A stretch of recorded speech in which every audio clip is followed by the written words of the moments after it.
क्या कर रहे थे हम? ये सब कुछ क्या हो रहा है? मुझे नहीं पता जमीन। मेरे इतने ज़्यादा कॉन्सर्ट से सब धीरे धीरे कैंसिल हो रहे हैं और सब मुझे क्यों रिजेक्ट कर रही है, मुझे नहीं समझ आ रहा है। पता नहीं, बहुत मेहनत कर रही हूँ मैं भी, बट कोई तुम्हें देना ही नहीं चाहता है अपना काम। तुम्हें जिंदगी से बात करनी चाहिए और तुम्हें कंपनी में जाना चाहिए। नो जमीन, मुझे कंपनी में नहीं जाना है। मैं कंपनी चालू नहीं रखना चाहती हूँ। ये जिंदगी का काम है और जिंदगी संभालेगी।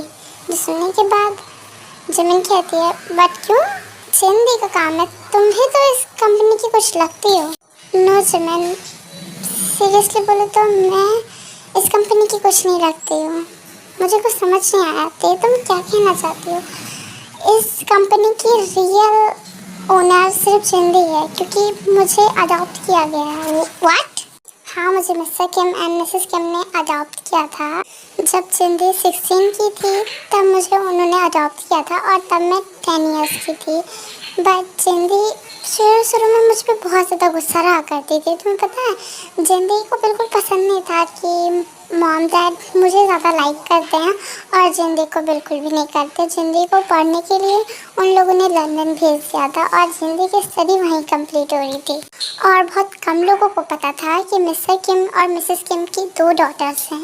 उन्हें सिर्फ इतना पता था कि उनकी एक डॉटर जिसका नाम किम तेहा होंगे और मॉम डैड मुझे बहुत ज़्यादा प्यार करते थे। बट मॉम डैड के जाने के बाद जिंदगी पूरी तरह से चेंज हो गई और उन्होंने मेरा बहुत ज़्यादा ध्यान रखना शुरू किया।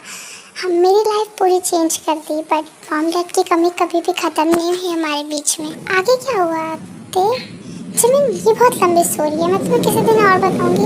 तुम बताओ, तुमने कहा था ना कि एक पर्सन है जो कि मुझे काम दे सकता है। मुझे बहुत ज़्यादा ज़रूरत है काम की जमीन, तुम तो जानती हो। मैं इस तरह से खाली नहीं बैठ सकती। पता नहीं क्या हो गया है सबको, सारे इन्वेस्टर्स क्यों मुझे अपना परफॉर्मेंस देने से मना कर रहे हैं।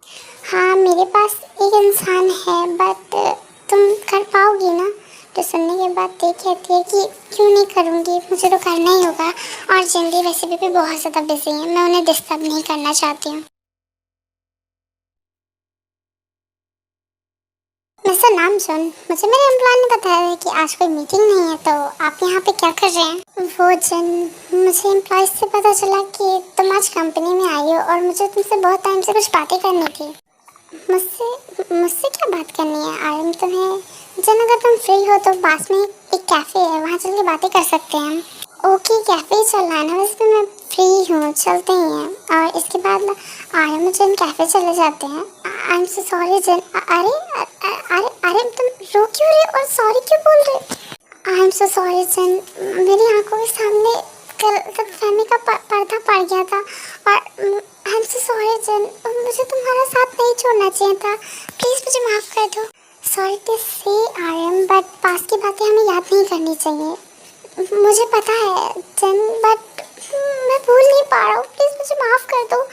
अगर तुम ये सब कुछ नहीं करते ना तो सब सही रहता आर्यन, सब हैप्पी रहते। बट अब पास को याद करके कोई फ़ायदा नहीं। अब हम बिज़नेस पार्टनर हैं तो हमें बिज़नेस पे ही ध्यान देना चाहिए। मैं जानता हूँ जन, तुम बहुत ज़्यादा अच्छी हो, बट मैं तुमसे माफ़ी मांगता रहूँगा जब तक तुम मुझे माफ़ नहीं कर देती और मुझे एक चांस नहीं दे देती। बट आर्यन, मुझसे कुछ नहीं हो सकता, मैं तुम्हें चांस नहीं दे सकती।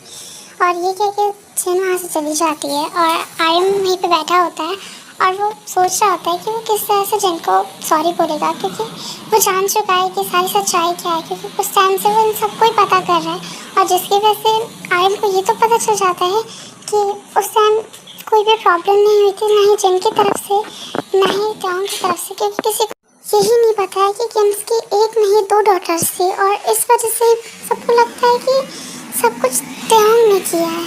जमन, तुम मुझे कहाँ लेके आ गई? किसका मेंशन है इतना ज़्यादा डार्क? और तभी त्याग को किसी की हंसने की आवाज़ सुनाई देती है और वो साइड देखती है। जंको हंसते हुए कहता है, welcome back to my devil home. त्याग जंको को देख के शॉक होती है और वो कहती है, जंको तुम यहाँ पे?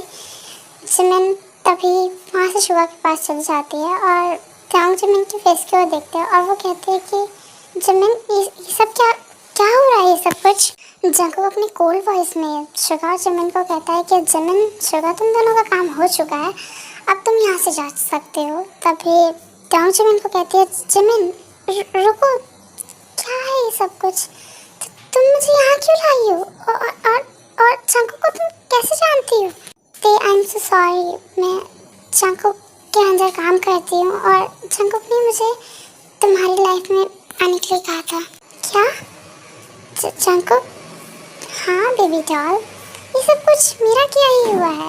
तुम्हें क्या लगा तुम मेरी लाइफ में सब कुछ बर्बाद कर दोगी और मैं तुम्हें सीरियसली छोड़ दूंगा? जंकुक क्या बकवास है, और तुम मुझे यहाँ क्यों लाई हो? और चमन, तुम शुगा के साथ कहाँ जा रही हो? बट चमन और शुगा एकदम की बातें नहीं सुनते हैं और शुगा चमन के हैंड को फोर्सफुली खींचते हुए वहाँ से लेके चला जाता है, क्योंकि चमन से बिल्कुल भी जाया नहीं जा रहा था त्यों को इस तरह से छोड़े हुए। रुको चमन, तुम मेरी बेस्ट फ्रेंड हो, तुम मेरे साथ ऐसा नहीं कर सकते हो। सच बोले सब झूठ है ना? तो तुम जंकू को नहीं जानती ना? सच बताओ, मैंने तुम्हें सब कुछ बताया है अपने बारे में, जिन के बारे में। तो तुम बस मुझे धोखा कैसे दे सकती हो चमन?